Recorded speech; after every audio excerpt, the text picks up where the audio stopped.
Esta mañana vamos a iniciar un capítulo nuevo del libro de Mateo y vamos a entrar a una sección a donde la Escritura, a través de nuestro Señor Jesucristo, nos va a enseñar muchas cosas que son de mucho interés, pero hay mucha Biblia que aprender, hay que prestar mucha atención para no perdernos. Así que oro a Dios y he orado toda esta semana pidiéndole al Señor que me permita transmitir su palabra para que usted y yo podamos ser bendecidos a través de esta enseñanza. El título de la predicación de esta mañana es Las señales de la segunda venida de Jesús. Es la esperanza que todo cristiano tiene, que Cristo regrese, y nadie, dice la Escritura, sabe la hora ni el día, solamente el Padre. Y ha dejado el Señor Jesucristo en la Escritura señales, o más bien indicadores de las señales que serán en esos tiempos. Y hay mucho que aprender. El libro de Mateo, en el capítulo 24 y 25, son conocidos comúnmente como el discurso de los olivos, porque es un sermón dado por el Señor Jesucristo a sus discípulos precisamente en el monte de los olivos. Y el tema de este gran sermón es la segunda venida de Jesucristo y el fin de la era actual y el establecimiento de su reino. Todo este sermón es provocado por la pregunta de los discípulos, y la respuesta que se registra del Señor Jesucristo hacia esta pregunta que le hacen sus discípulos es la respuesta más larga registrada en el Nuevo Testamento. Va a abarcar 2 capítulos. Sus ideas son absolutamente esenciales para cualquier comprensión del futuro. Y la Biblia dice mucho acerca de esto. Los profetas del Antiguo Testamento, como Daniel, Isaías, Ezequiel, Zacarías, tienen mucho que decir. El libro de Apocalipsis en el Nuevo Testamento dicen mucho acerca de este acontecimiento. Así que algunos estamos familiarizados con este tema de la Biblia y algunos no sabemos mucho acerca de ello. Así que vamos a comenzar. Vamos a Mateo 24, versículo 1 y 2. Recuerden que el contexto es que el Señor Jesús ha estado dentro del templo. Le damos vuelta a la hoja y capítulo 24 de Mateo, versículo 1 dice: Cuando Jesús salió del templo y se iba, se acercaron sus discípulos para mostrarle los edificios del templo. Respondiendo él les dijo: ¿Veis todo esto? De cierto os digo que no quedará aquí piedra sobre piedra que no sea derribada. Estamos viendo que los discípulos junto con el Señor ahora van a salir del templo. Él acaba de decir hace unos momentos: esta casa será desolada, será dejada a la ruina, que es lo que significa. Dios se ha ido de este lugar y está dedicado a la ruina, porque donde no está Dios, usted y yo sabemos, está destinado al fracaso. Lo podemos ver en la vida de las personas, lo podemos ver en las familias, lo podemos ver en todo. Si no está Dios presente, eso está destinado a la ruina. Y el Señor ha dicho: no me veréis más, se va a retirar, está destinado a la desolación. Y es lo que Él ha predicho de esto: no me veréis otra vez hasta que llegue en plena gloria. Y un versículo paralelo a este, acompáñeme, es Marcos 13.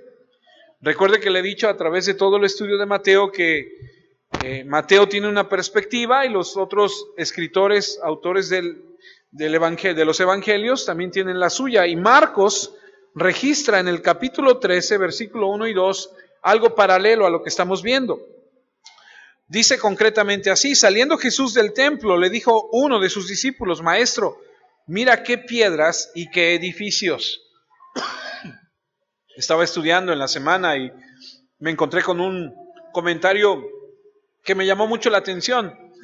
Decía la persona que estudió y que comenta sobre este versículo que los discípulos de Jesús tal vez dijeron asombrados a Jesús: mira qué edificios, mira qué piedras, porque eran gente de campo, porque eran gente de la provincia, digamos, ¿no?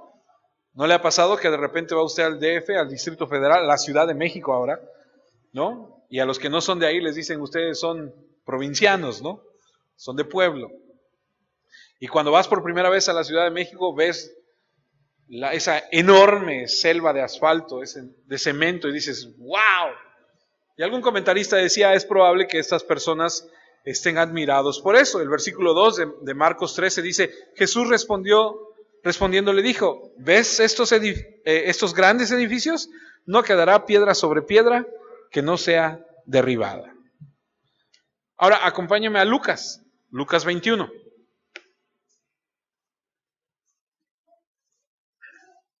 Lucas 21, versículo 5. Y a unos que hablaban de que el templo estaba adornado de hermosas piedras y ofrendas votivas, que quiere decir dedicadas, dijo: en cuanto a estas cosas que veis, días vendrán en que no quedará piedra sobre piedra que no sea destruido.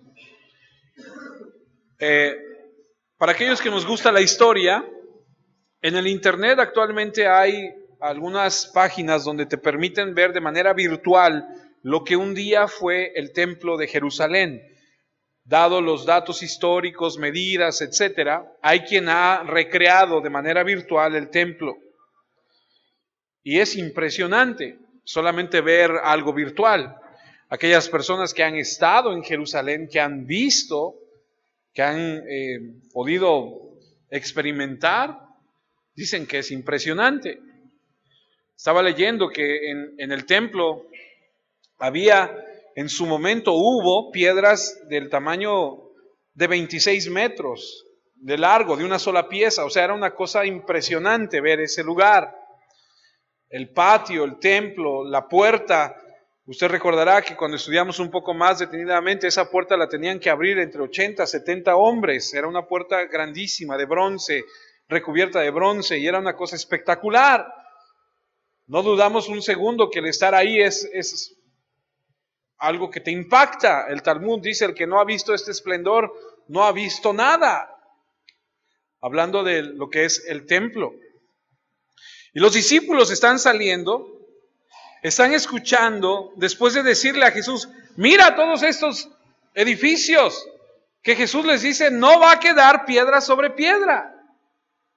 Imagínense el impacto que esto causa en la mente de estos hombres. Josefo, que es el historiador judío del que tomamos algunas referencias históricas, dice que la destrucción de la ciudad de Jerusalén fue tal que cuando terminaron los romanos, que rompieron todo, pareciese que nunca hubiese habitado alguien ahí.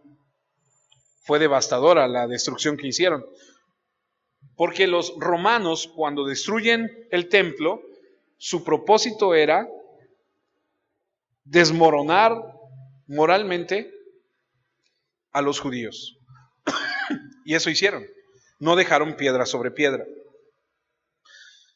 Mateo 24:3. Mateo 24:3. Ya salió del templo, ya les dijo: no quedará piedra sobre piedra.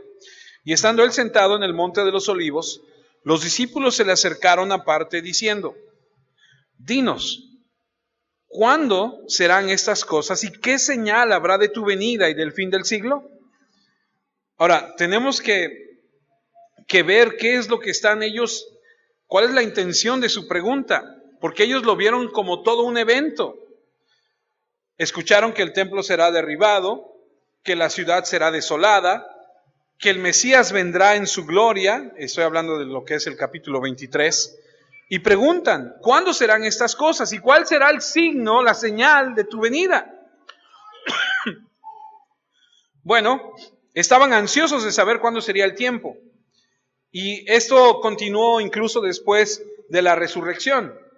Digo, yo no sé si usted es igual de curioso que los discípulos, pero a algunos de nosotros nos gustaría saber el futuro.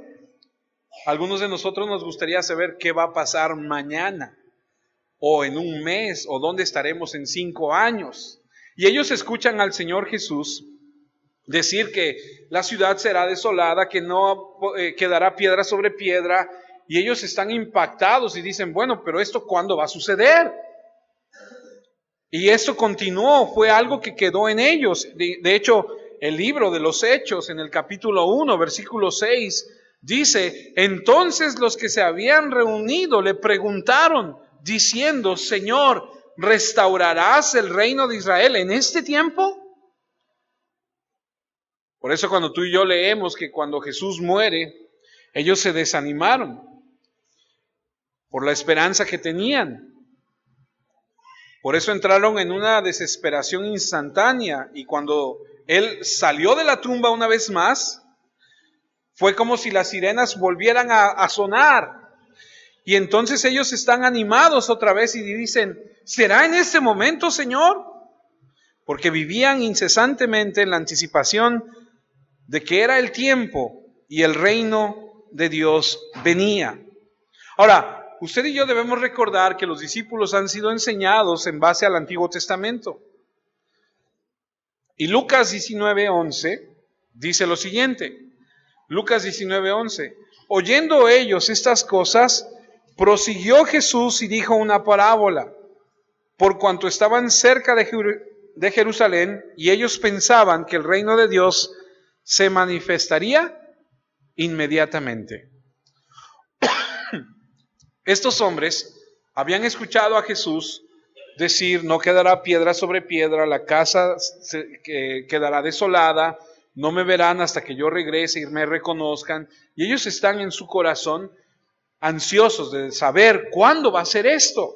Y ellos han sido enseñados que el reino de Dios se va a establecer por este Mesías. Pero lo que ellos no saben es que no es en su tiempo. Regreso a Mateo 24:3. Y estando él sentado en el monte de los olivos, los discípulos se le acercaron aparte diciendo, dinos, ¿cuándo serán estas cosas? ¿Y qué señal habrá de tu venida y del fin del siglo? Ahora, ¿ellos están preguntando acerca de la segunda venida? Yo creo que no. Y permítanme mostrarles por qué es que digo que no.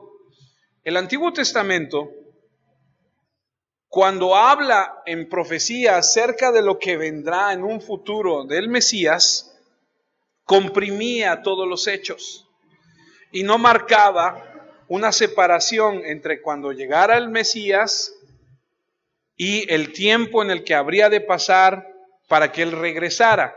Cuando el Antiguo Testamento decían acerca del Mesías, no había esa separación, decían todo de corrido.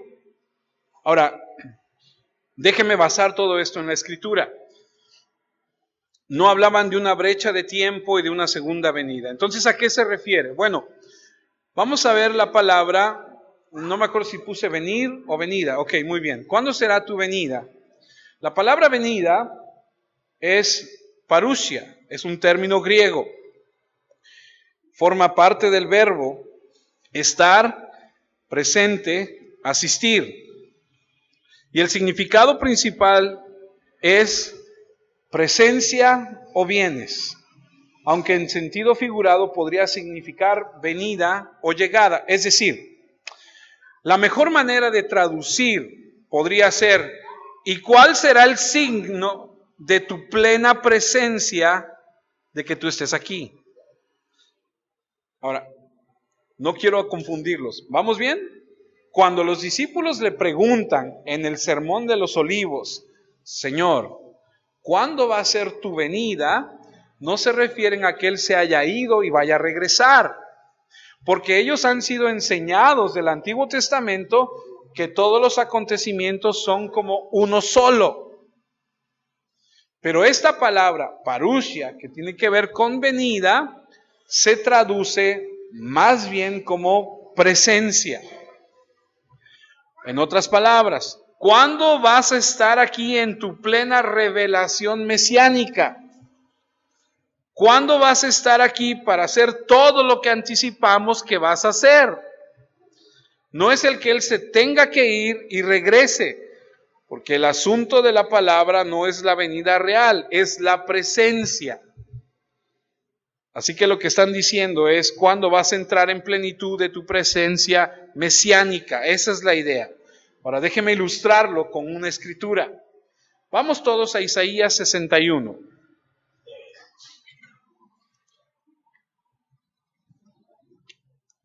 Isaías 61. Es una escritura muy conocida y vamos a leer los primeros 3 versículos. Esta es una profecía de parte de Isaías.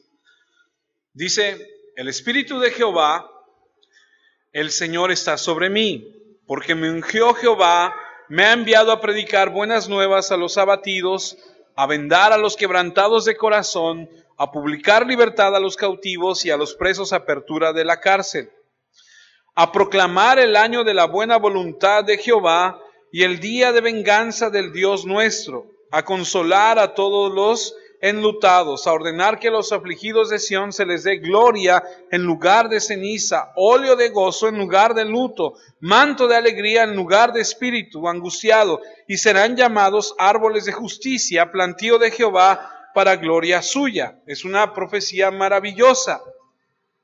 Pero escuche, el primer versículo dice que viene a predicar y a poner libertad a los cautivos y así sucesivamente. Después es seguido por el día de la venganza de nuestro Dios.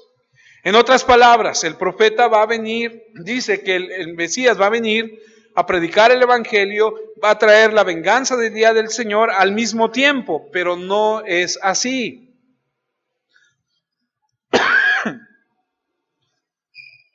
Por supuesto que esto es seguido inmediatamente de que el reino se establezca.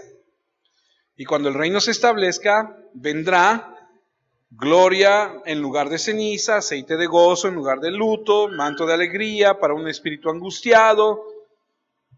Vamos a ser como árboles de justicia y así sucesivamente.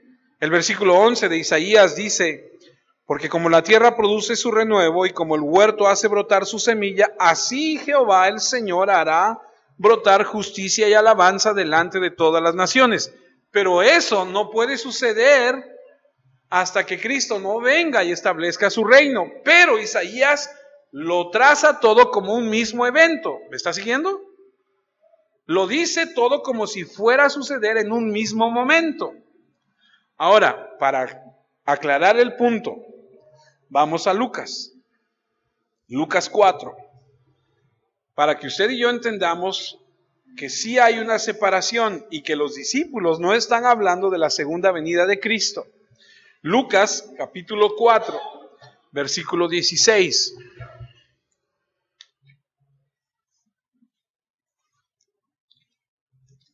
Dice así, vino a Nazaret, donde se había criado, y en el día de reposo entró en la sinagoga, conforme a su costumbre, y se levantó a leer.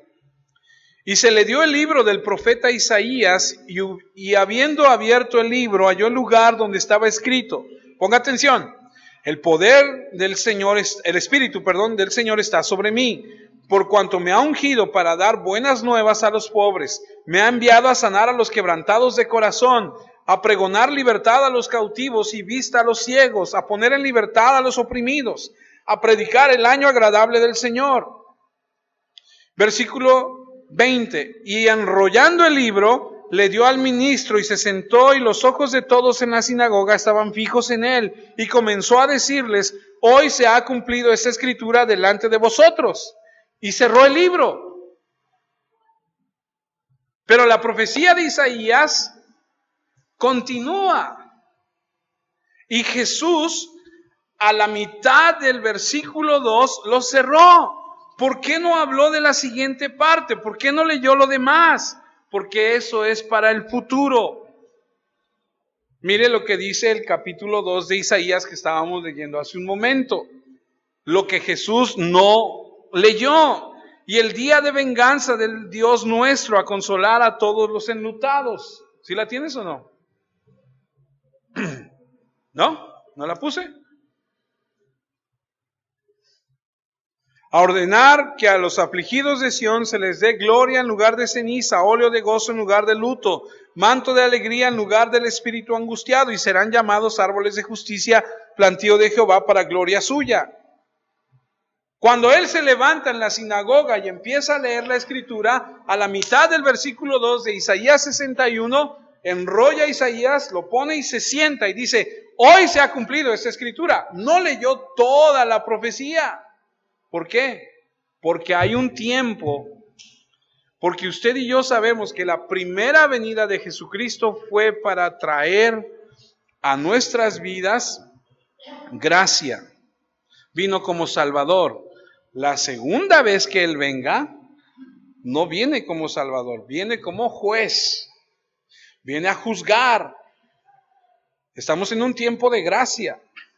La segunda vez que Él regrese, va a venir con el día, como dice ahí, de venganza del Dios nuestro.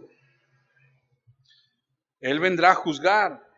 Y así, no es hasta que los evangelios se desplegaron que comenzaron a ver la distinción entre la primera y la segunda, incluso los discípulos. Ellos creían que Él, que estaba ahí, dijeron, pues ya está aquí, ya se va a cumplir todo. ¿Cuándo va a ser? ¿Hoy? ¿Mañana? ¿O la próxima semana? ¿Cuándo va a ser esto del reino? ¿Ya lo vas a establecer? Por eso es que estaban tan emocionados. Ellos no percibieron que Él tendría que venir una segunda vez. Y cuando Él regresara, regresaría como Rey de Reyes, Señor de Señores, para establecer su reino. ¿Creen que va a suceder en ese momento? No entienden este largo periodo de tiempo que tendría que pasar. Y preguntan, ¿cuándo va a ser el signo de todas estas cosas? El fin de los siglos. Es como si estuvieran ansiosos sobre la punta de sus pies, la punta de sus dedos, esperando que algo, ¿ya? ¿Va a ser hoy? ¿Va a ser mañana?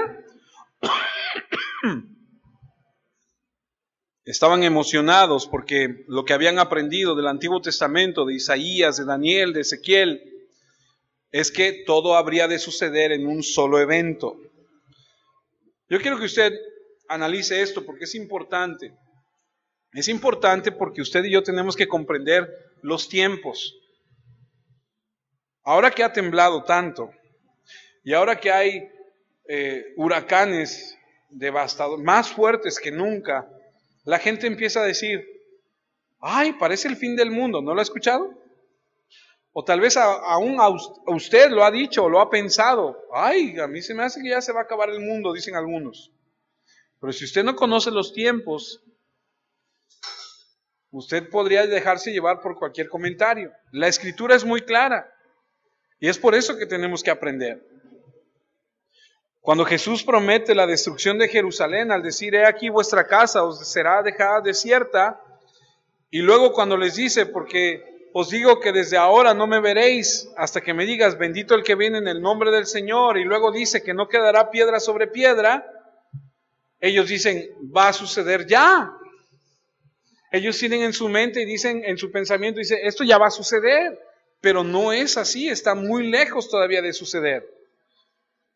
Ahora, quiero esta mañana darles algunos signos de la venida de Cristo.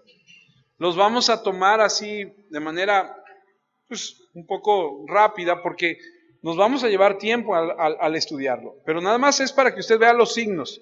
Después nos vamos a regresar al versículo 4 y de ahí vamos a partir. ¿Está bien?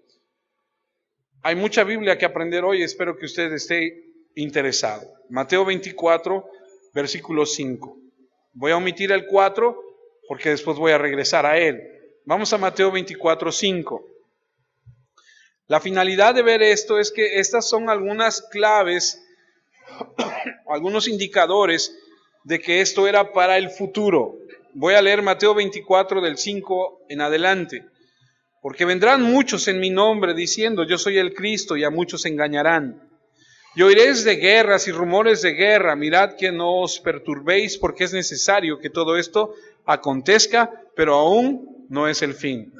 Tú lees en las noticias y dicen que el presidente de Corea del Norte y de Donald Trump están diciéndose de cosas y que dicen y que ahora sí vas a ver y que ahora vas a ver y que voy a mandar una bomba y que ya mandó un cohete y que ya pasó por Japón y que está haciendo pruebas, y tú dices, ¿qué está pasando? Y algunos hemos pensado, ¿ya va a estallar la tercera guerra mundial? Yo no sé si usted lo ha pasado, lo ha visto, no lee las noticias, no las ve, pero hay amenazas y rumores de guerra. Versículo 7. Porque se levantarán nación contra nación y reino contra reino, y habrá pestes y hambres y terremotos en diferentes lugares. Y todo esto será principio de dolores. Fíjese cómo dice el 8, serán principios. Entonces os entregarán a tribulación y os matarán y seréis aborrecidos de todas las gentes por causa de mi nombre. Muchos tropezarán entonces y se entregarán unos a otros, y unos a otros se aborrecerán. Y muchos falsos profetas se levantarán y engañarán a muchos. Y por haberse multiplicado la maldad, el amor de muchos se enfriará. Mas el que perseverare hasta el fin, este será salvo. Y será predicado este evangelio del reino en todo el mundo para testimonio de todas las naciones. Dice, y entonces vendrá el fin. Ahora, vamos a regresarnos un poquito. Están sentados en el monte de los olivos. Acaban de salir del templo.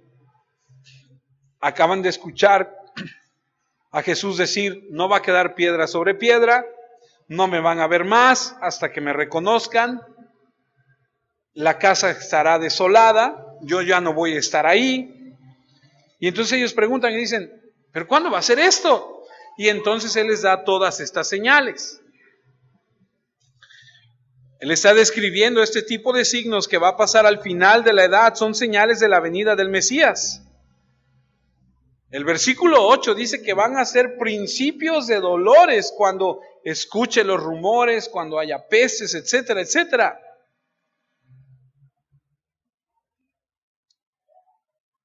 Ahora, el dolor del parto no empieza al primer mes, ni al segundo. Empieza justo cuando el bebé está a punto de nacer. Y por la experiencia que yo tengo de 4, digo, yo no los tuve, pero yo estuve ahí. Yo sé que cuando empieza el primer dolor, no va a nacer ya. Todavía va a pasar un proceso, ¿cierto? Se rompe la fuente y dices, ay, ya se rompió. Ahora vamos al hospital y podemos estar horas en el hospital.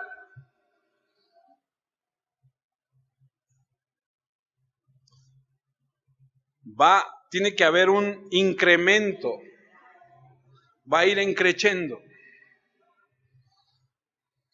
Por eso le digo, lo peor está por venir. Y tú dices, no puede ser. Si me están diciendo que viene lo mejor, ¿no? Las campañas de los políticos dicen, viene lo mejor para... Ajá, sí, nada más que la Biblia dice que viene lo peor. Ahí usted decide a quién le cree. Primera de Tesalonicenses, capítulo 5, versículo 1 y 2. Primera de Tesalonicenses 5, 1. Pero acerca de los tiempos y de las ocasiones, no tenéis necesidad, hermanos, de que yo os escriba. Este es Pablo. Porque vosotros sabéis perfectamente que el día del Señor vendrá así como ladrón en la noche. ¿Cómo llega un ladrón? Sin avisar. Un día nos fuimos a pasear al parque y regresamos y cuando vimos ya no estaba la tele. Se siente horrible, ¿no? ¿Por qué no se lleva la lavadora o la licuadora, no? Se llevó la tele, imagínate.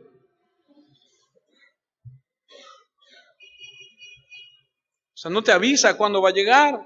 El ladrón viene de noche, de manera silenciosa, inesperada, repentina. Versículo 3. Y cuando digan paz y seguridad, entonces vendrá sobre ellos destrucción repentina como los dolores a la mujer encinta, y no escaparán. Cuando en el mundo digan, ay, ya por fin, hay paz, hay seguridad, todo el mundo tranquilo, agárrense porque ahí viene. Como la mujer encinta, que está esperando. Que de repente está toda tranquila, estamos cotorreando, jajaja, y de repente, ¡ya! Y todo el mundo corre porque ya van a hacer, ¿no? La venida de Jesús es repentina, la destrucción es repentina. Y como le dije hace un momento, los dolores de parto llegan de manera instantánea, no se esperan, justo antes del nacimiento, y eso indica el final. Así que nuestro Señor está diciendo, antes del final habrá una secuencia de dolores de parto. Y los dolores van a llegar esporádicos al principio y después con mayor frecuencia, con mayor frecuencia, con mayor frecuencia, hasta que lleguen a ser tan frecuentes que viene el alumbramiento. Cuando tembló la primera vez hace unos días, y después, ¿a los cuántos días volvió a temblar? ¿Como a los 3, 4 días? 8 días. Tenía 30 años que no temblaba en la Ciudad de México, ¿cierto? Pero de repente tiembla un día y luego a los 8 días o a los 3 o a los 5 vuelve a temblar y dices, ¿qué está pasando? Una secuencia así, va en aumento. Llegan primero esporádicos, después con mayor frecuencia, hasta que llegan a ser tan frecuentemente que está el alumbramiento. Y es exactamente lo que va a suceder al final del tiempo. Habrá dolores de parto, eventos separados por la distancia, y luego menos distancia, y luego menos distancia, y luego menos distancia, hasta que finalmente, justo en el momento de la venida de Cristo, habrá una explosión de eventos simultáneos en toda la tierra. Así que la frecuencia, la cronología de la frecuencia será condensada cada vez más y más, hasta que finalmente llega al reino. Principio de dolores. Ahora mire el versículo 13, de ahí de Mateo, estamos en Mateo 24, versículo 13. Mas el que perseverare hasta el fin, este será salvo. ¿Cuál es el fin? Bueno, el final que menciona el versículo 13. En el versículo 6, ¿de qué está hablando? Del fin de los tiempos. Ahora, si todo esto es sobre la gente que aguanta hasta el fin de los tiempos, son personas que van a pasar por ese evento, los dolores de parto, y van a perseverar hasta el fin. Ellos serán salvos, los que perseveren. Pero tiene que estar hablando de las personas que están en ese momento. Si no, ¿cómo vas a ser salvo? Tiene que estar hablando de las personas que están ahí. A menos que el rapto no ocurra. Y ese es otro tema que veremos si Dios nos permite. Los discípulos que están escuchando la respuesta de Jesús no llegaron a ese momento. No llegaron al final. Él está hablando de las personas que pasarán por estas cosas y que perdurarán hasta el fin de los tiempos. Versículo 14. Y será predicado ese evangelio del reino en todo el mundo para testimonio de todas las naciones, y entonces vendrá el fin. Ese es otro indicador. Habrá predicación mundial del evangelio. No podría haber sido al final del año 70. No hay manera, no había una predicación alrededor del mundo en ese año. Ni siquiera es cierto el día de hoy. Hay lugares a donde todavía no se ha predicado el evangelio. ¿Por qué lo digo? Porque si ya se hubiera predicado el evangelio en todo el mundo, entonces ya habría venido Cristo. Pero todavía no. Así que antes del final será predicado en todo el mundo. Antes del fin del tiempo, de manera sobrenatural, instantánea, milagrosa, habrá una cobertura mundial del evangelio. El versículo 15 dice, por tanto, cuando veáis en el lugar santo la abominación desoladora de la que habló el profeta Daniel, y entre comillas dice, el que lee, entienda. Aquí el problema es que algunos no leemos, y no porque no sepamos leer, sino porque simplemente no leemos. Jesús le está diciendo a sus discípulos, estos son los indicadores de la segunda venida, de cuando yo regrese, de cuando se establezca el reino. Va a ser en el futuro. Y dice, cuando la desolación, la abominación desoladora de la que habló el profeta Daniel, entiendan, muchos nos quedamos así como que, ¿what? ¿Qué es eso? Tenemos que ir a Daniel. Vamos a Daniel 9, versículo 27. ¿Qué es eso a lo que él se refiere cuando dice la abominación desoladora? Daniel 9, 27. Son indicadores de los últimos tiempos. Los veremos un poco más a detalle después. Ahorita solamente estamos viendo de manera general. Daniel 9, 27. Después el gobernante hará un pacto con mucha gente durante una semana. Las ofrendas se interrumpirán durante media semana. En lugar de ellas, un hombre destructor pondrá ídolos abominables. Pero Dios ha ordenado que el destructor sea completamente destruido. Esa abominación desoladora de la que habla el Señor Jesús y se refiere a Daniel es cuando el anticristo, usted sabe que viene un anticristo, va a poner en el templo de Jerusalén ídolos. Y eso es una abominación. Y habla acerca de una semana y media semana, y algunos han dicho que esa semana representan 7 años, que es lo que va a durar la tribulación. Mateo 24:15. Por tanto, cuando veáis en el lugar santo la abominación desoladora de la que habló el profeta Daniel, el que le entienda. Es otro indicador. Cuando venga el fin, tiene que venir uno que va a ser el anticristo, que en el lugar santo va a poner algo que va a ser una abominación. Esto ya sucedió en la historia del pueblo de Israel. El pueblo de Israel tenía en tiempos de Jesús lugar santo, donde está el arca del pacto, donde solamente el sumo sacerdote entraba, nadie más. Y para ellos era un lugar santísimo, era un lugar que nadie más podía entrar, era un lugar muy especial.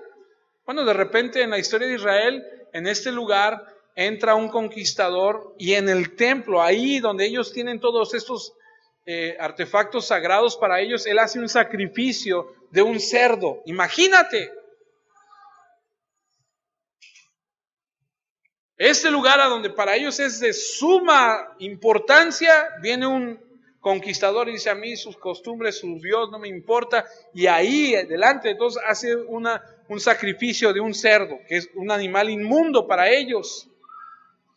Y dicen, eso es una abominación. Bueno, aquí el Señor Jesús dice, va a venir uno que va a volver a hacer eso. Ese es el anticristo.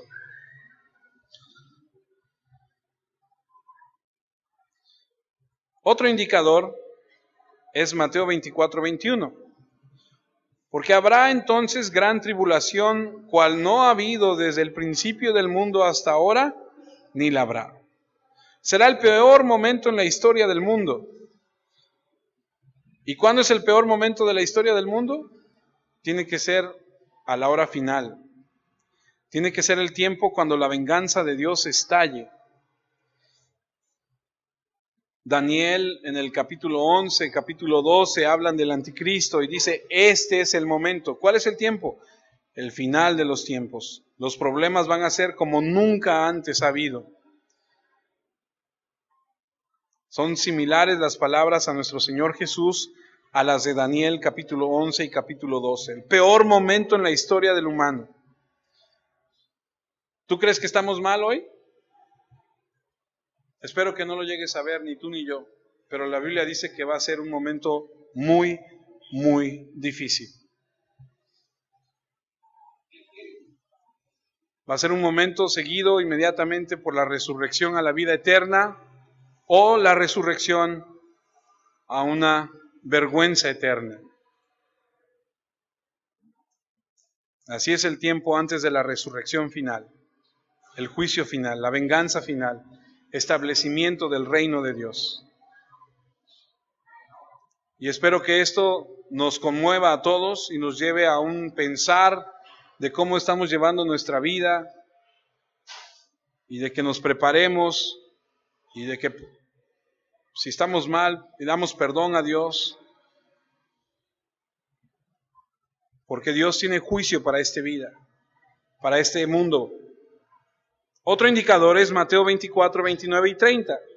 E inmediatamente después de la tribulación de aquellos días, el sol se oscurecerá y la luna no dará su resplandor, y las estrellas caerán del cielo y las potencias de los cielos serán conmovidas.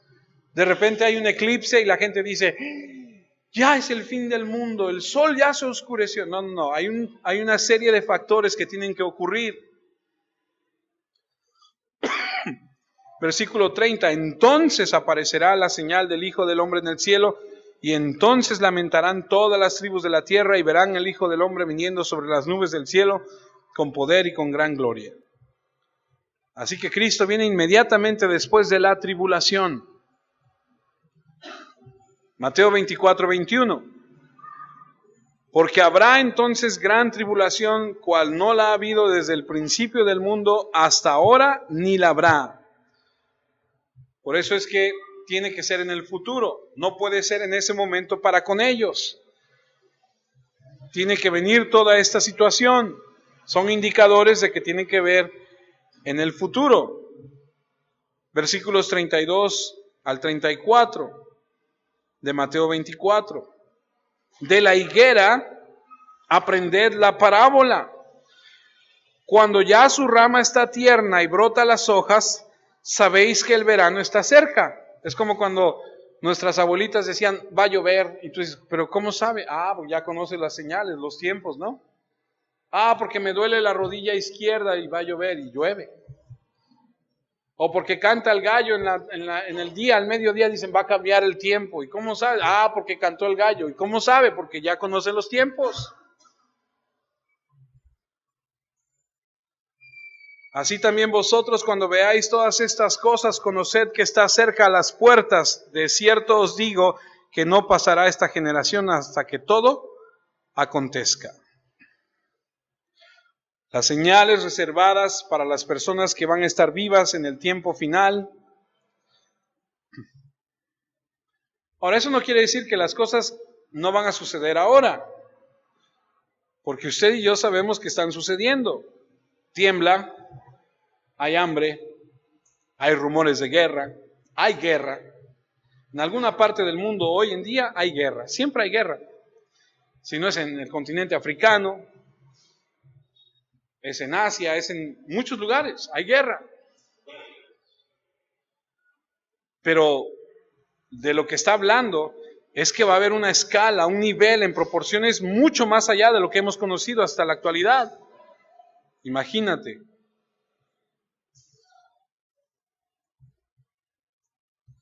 Nada comparado con el increíble despliegue que va a tener lugar en ese breve y comprimido periodo de tiempo llamado dolores de parto. ¡Wow! Cuando Dios envía a la tierra un dolor devastador, cuando Él traiga su reino.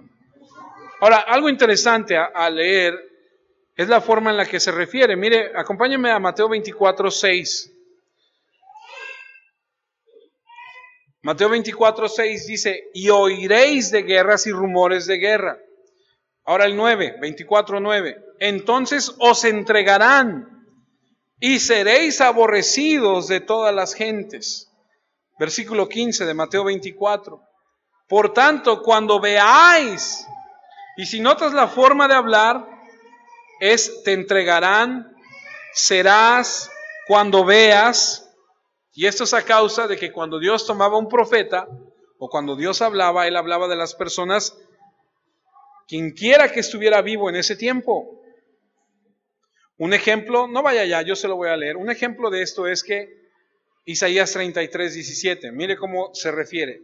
Tus ojos verán al rey en su hermosura, verán la tierra que está lejos. Tu corazón imaginará el espanto y dirá, ¿a qué me refiero? A que está viendo en el futuro y está hablándole a esa persona del futuro. A eso me refiero. Por eso es que es la forma en la que está escrita. Y veréis y conoceréis, y entonces eso. ¿A quién le habla? A las personas que están en el futuro. Ahora, habiendo establecido que esto va a ser en el futuro, entendamos que estamos mirando el tiempo conocido como la gran tribulación, justo antes de que el Señor venga. Y el comienzo de los signos es un dolor de parto que comienza lentamente y luego vuelve otra vez y luego vuelve otra vez. Y yo me podría atrever a decir que estamos en los dolores de parto. Han comenzado los dolores, porque ya empezaron. ¿Se acuerdan hace unos años que tembló en Chile y hasta se movió la tierra no sé cuántos grados? O sea, fue un terremoto muy... Y luego tembló en Japón, ¿se acuerdan? Y hubo un tsunami. ¿Y se acuerdan del primer tsunami ese que nos causó tanto revuelo hace muchos años, hace algunos años? En Indonesia creo que fue. Creo que ese fue como que ese tsunami, y luego el de Japón, y luego el terremoto en Japón otra vez, y luego en Chile tembló, y tembló una segunda vez en Chile. Y ahora tiembla en México en 2 ocasiones, y estamos viendo la masacre de Las Vegas, de una persona que mató a no sé cuántos, ¿sí? Y ayer en Londres otro se sube a un camioncito y atropella no sé cuántas personas. Y tú dices, ay, hay aquí, hay allá, hay por allá. Y tú dices, el mundo se está volviendo. No, el mundo está siguiendo su curso que Dios ha trazado.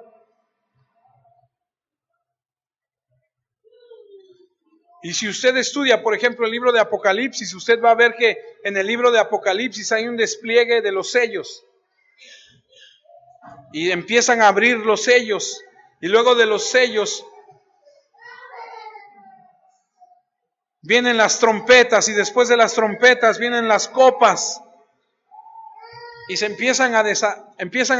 abren los sellos y empiezan 1, 2, 3, 4, 5, 6, 7 y después de eso vienen las trompetas, 1, 2, 3, 4, 5, 6, 7 y después vienen las copas, 1, 2, 3 y lo ves y parece que va en mayor velocidad, los sellos parece ser que son periodos de años y las trompetas como no sé si semanas o horas, pero cuando llegan a las copas parece que una tras otra, tras otra, tras otra, tras otra. Y dice, los acontecimientos empiezan a tomar mayor rapidez. Y el Señor dice, son los dolores de parto.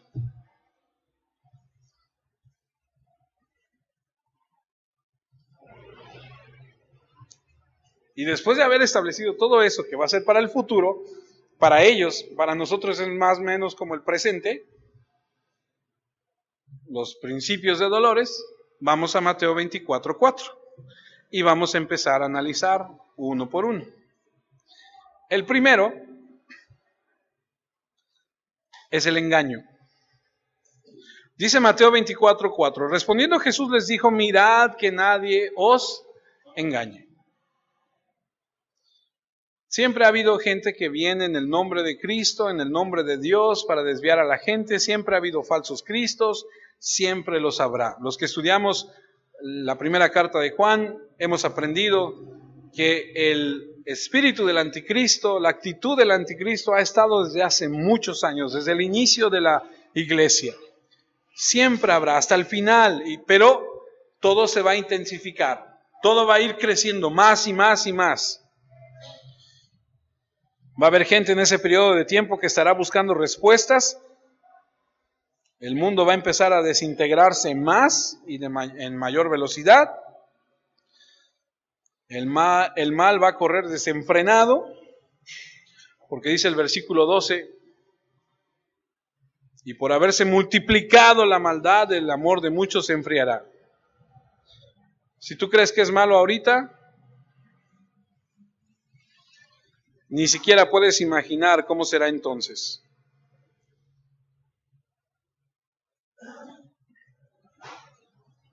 va a haber engaño. El mundo cada vez está peor. Vivimos en un mundo que se está desmoronando. Vivimos en un mundo donde las relaciones están rotas, donde hay un caos económico, donde todo se empieza a colapsar, donde el mundo está buscando líderes, salvadores, libertadores, mesías, y algunos se están aprovechando de eso, se ofrecen a sí mismos como la solución. Y Jesús dice, cuidado, no se dejen engañar. Mateo 24:5, porque vendrán muchos en mi nombre diciendo yo soy el Cristo, y a muchos engañarán.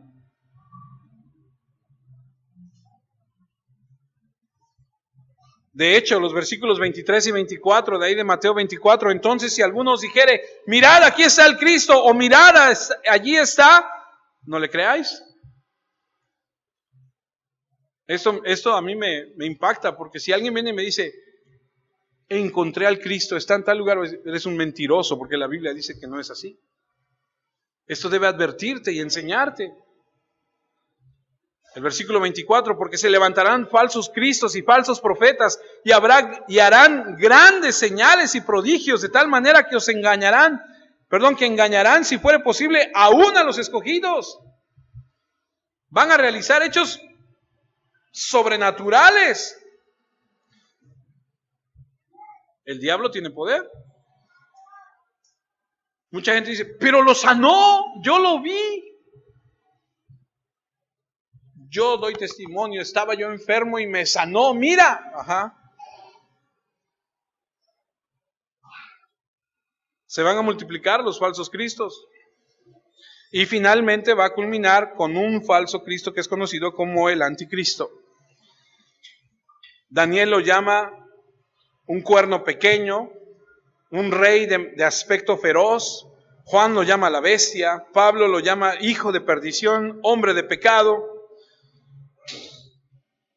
Y él viene como la culminación de todos los falsos cristos.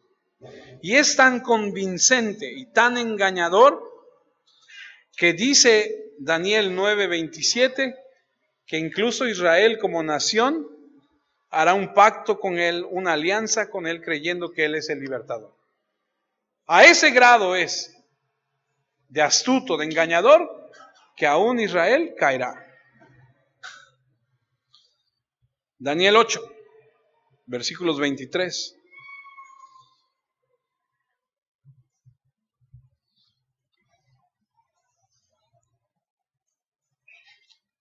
Daniel 8:23, y al fin del reinado de estos, cuando los transgresores lleguen al colmo, se levantará un rey altivo de rostro y entendido en enigmas, y su poder se fortalecerá, mas no con fuerza propia, y causará grandes ruinas y prosperará, y hará arbitrariamente y destruirá a los fuertes y al pueblo de los santos.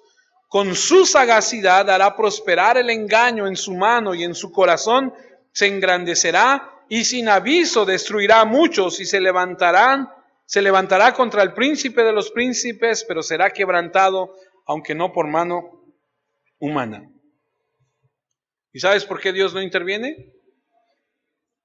Porque va a permitir que la transgresión llegue a su plenitud, para que el pecado sea condenado y sea exterminado para siempre.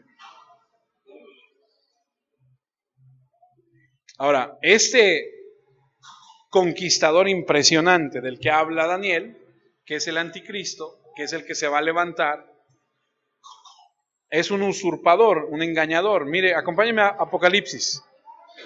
Apocalipsis 6. Apocalipsis 6, versículo 1. ¿Cuántos saben que Jesús viene en un caballo blanco? ¿Lo ha leído? Apocalipsis dice que Jesús viene en un caballo blanco cuando regrese. Mire lo que dice Apocalipsis 6, versículo 1. Cuando el Cordero abrió uno de los sellos y oí a uno de los 4 seres vivientes decir con voz de trueno, ven y mira. Versículo 2. Y miré, y he aquí un caballo blanco y el que lo montaba tenía un arco. y le fue dada una corona y salió venciendo y para vencer. Escuche, a medida que la tribulación se desarrolla, lo primero que sucede es el comienzo de dolores de parto. Aquí en Apocalipsis 6 es el mismo comienzo de dolores de parto que encontramos en Mateo 24. Cuando en Mateo 24, 4 dice, cuidado que vienen engañadores, Apocalipsis 6 dice, cuando abren el sello y sale el del caballo blanco a conquistar, lleva un arco, pero no habla de flechas. ¿Qué significa eso? Intimidación. Tiene arco, pero no dispara. Conquista con paz. Es un engañador. Mire lo que dice Apocalipsis 19:11. A diferencia de este que sale en un caballo blanco, Apocalipsis 19:11 dice, entonces vi el cielo abierto y he aquí un caballo blanco, y el que lo montaba se llamaba Fiel y Verdadero, y con justicia juzga y pelea. Sus ojos eran como llama de fuego, y había en su cabeza muchas diademas, y tenía un nombre escrito que ninguno conocía sino él mismo. Estaba vestido con ropa teñida en sangre, y su nombre es el Verbo de Dios. Y los ejércitos celestiales vestidos de lino finísimo, blanco y limpio, le seguían en caballos blancos. De su boca sale una espada aguda para herir con ella a las naciones, y él las regirá con vara de hierro. Y él pisa el lagar del vino del furor y de la ira del Dios Todopoderoso. Aquel sale en caballo blanco con un arco y sale venciendo. Jesús sale en un caballo blanco, pero no lleva arco, lleva una espada en su boca. El primero es un usurpador. Apocalipsis 6 habla de una paz falsa, de un jinete falso sobre un caballo blanco que está imitando al verdadero jinete del caballo blanco de Apocalipsis 19, que es Cristo Jesús.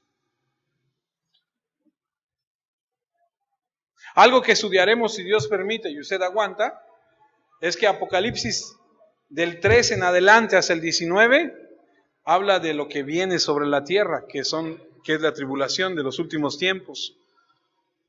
Mire lo que dice Apocalipsis 13, ya que estamos ahí. Y mire cómo lo describe Apocalipsis 13, versículos 4 y 5. Y adoraron al dragón que había dado autoridad a la bestia.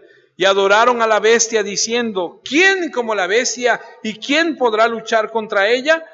También se le dio boca que hablase grandes cosas y blasfemias, y se le dio autoridad para actuar 42 meses, 3 años y medio. Ahí comienza el final. Yo sé, amados, que esto es para algunos como que, ¿qué?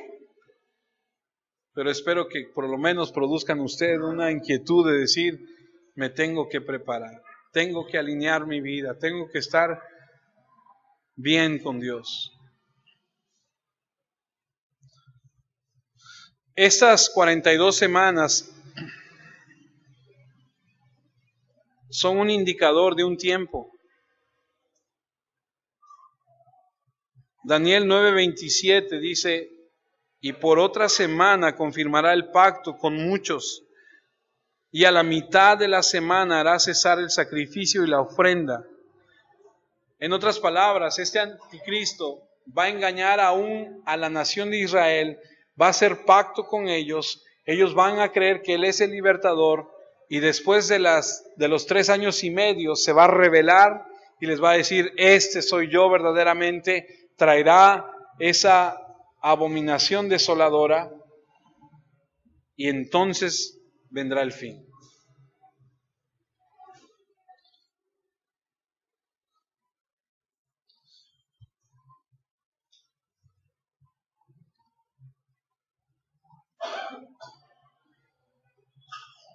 Por eso dice Apocalipsis 13, 6, 8, y abrió su boca en blasfemias contra Dios, para blasfemar de su nombre en su tabernáculo y de los que moran en el cielo.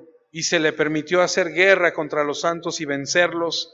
También se le dio autoridad sobre todo tribu, pueblo, lengua y nación, y la adoración. Y la adoraron todos los moradores de la tierra, cuyos nombres no estaban escritos en el libro de la vida del Cordero que fue inmolado desde el principio del mundo. ¿Los engañó? ¿Los va a engañar?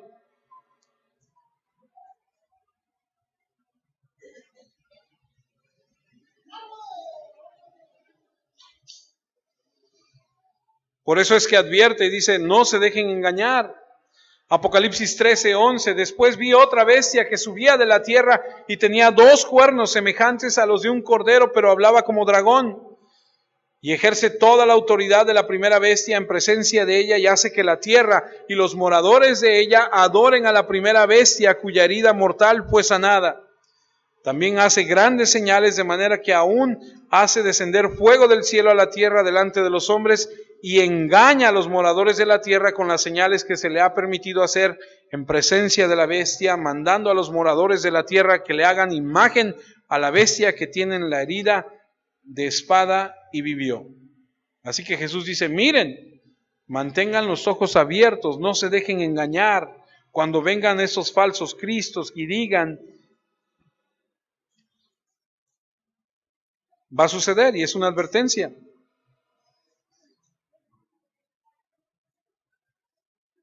¿Quién está detrás de todo esto? El padre de mentira.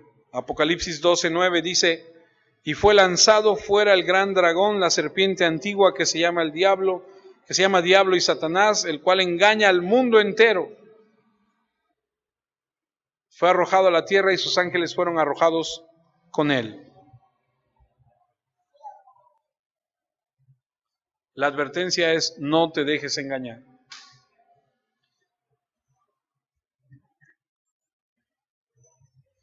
Termino leyendo Segunda de Tesalonicenses. Segunda de Tesalonicenses 2. Pablo escribe y dice, pero con respecto a la venida de nuestro Señor Jesucristo y nuestra reunión con Él, os rogamos, hermanos, que no os dejéis mover fácilmente de vuestro modo de pensar, ni os conturbéis, ni por espíritu, ni por palabra, ni por carta, como si fuera nuestra, en el sentido de que el día del Señor está cerca. Alguien le estaba diciendo a los tesalonicenses, el día del Señor ya comenzó. Pero Pablo dice, no lo creas. ¿Por qué? Versículo 3, nadie os engañe en ninguna manera, porque no vendrá sin que antes venga la apostasía y se manifieste el hombre de pecado, el hijo de perdición, es el mismo, el anticristo, el cual se opone y levanta contra todo lo que se llama Dios o es objeto de culto, tanto que se sienta en el templo de Dios como Dios, haciéndose pasar por Dios. Que nadie te engañe. Y Pablo se alinea con Daniel, con Jesús, con Apocalipsis. Versículos 9 y 10. Inicuo cuyo advenimiento es por obra de Satanás, con gran poder y señales y prodigios mentirosos, y con todo engaño de iniquidad para los que se pierden, por cuanto no recibieron el amor de la verdad para ser salvos. Por cuanto no recibieron, dice, el amor de la verdad para ser salvos. La Biblia es consistente. Antes de que Él venga, habrá muchos que dicen ser. Y el primer signo del fin de la edad del hombre es el engaño. Y hay muchos engañadores hoy en día. Hay muchos que quieren engañar a la gente. Debemos tener cuidado. Debemos prestar atención. Hay más señales. Este es solo el comienzo, es la primera. Pero si Dios permite, los veremos la próxima semana. Oremos.